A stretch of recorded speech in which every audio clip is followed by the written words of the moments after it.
good friend of mine, the lovely, the talented Meggie McKinnon.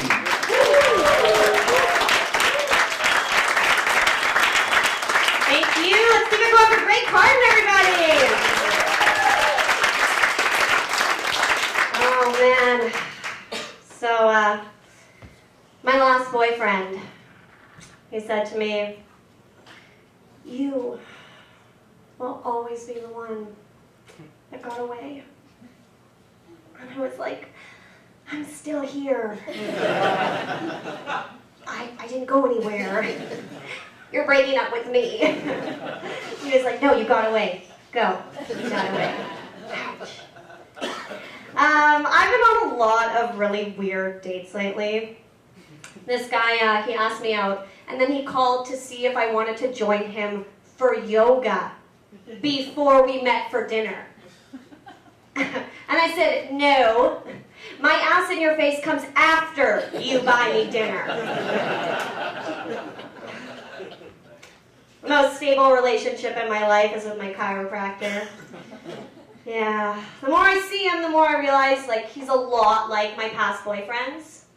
Like, we meet up once a week. He lies me face down on a table, you know, works me over for 5 minutes and finishes on my back. Yeah.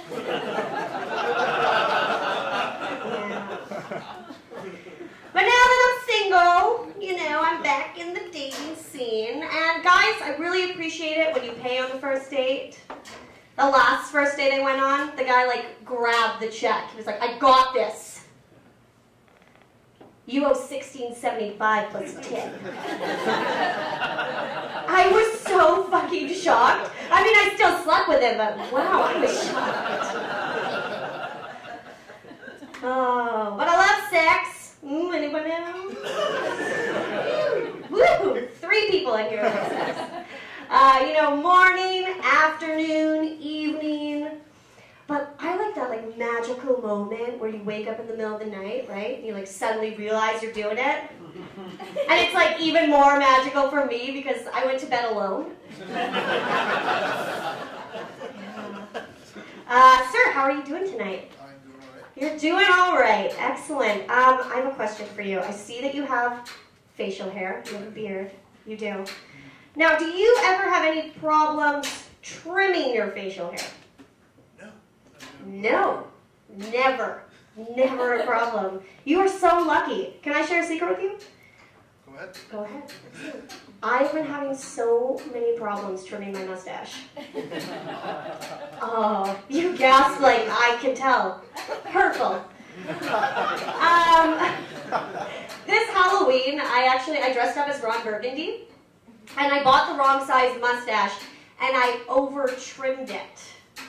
So I looked like a Hitler Ron Burgundy, which is never good, particularly because I work at a kosher restaurant, which oddly enough was not the worst part of my night. Highly macabre home was. No one would pick me up. Oh. Man, my parents are so embarrassing. Has anyone here, just from like a woo or a clap, has anyone ever been embarrassed by their parents? Woo! This corner's like all the time. Everyone over here is a parent.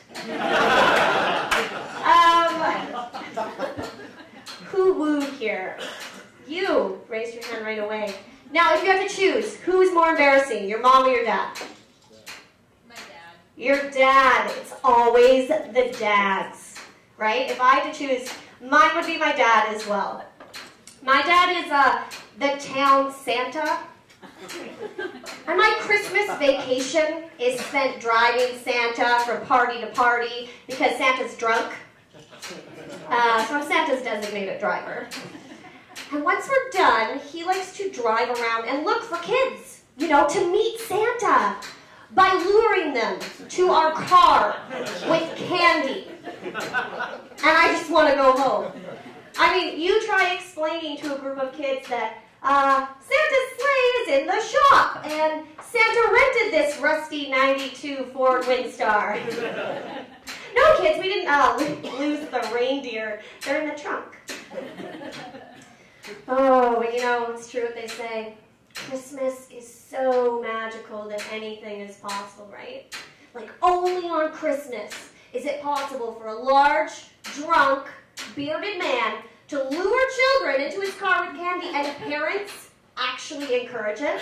You'll get a mom being like, oh, sweetie, look, it's Santa. Get in the old man's car. No, climb up on his lap. It's okay. It's not candy. Oh, it is so embarrassing. And I told my dad, I don't want to do it anymore. But he has these parties all throughout December. So he struck me up a deal. And he was like, listen, if you drive me around, I'll pick you up whenever you need it. Great. Thanks, Dad.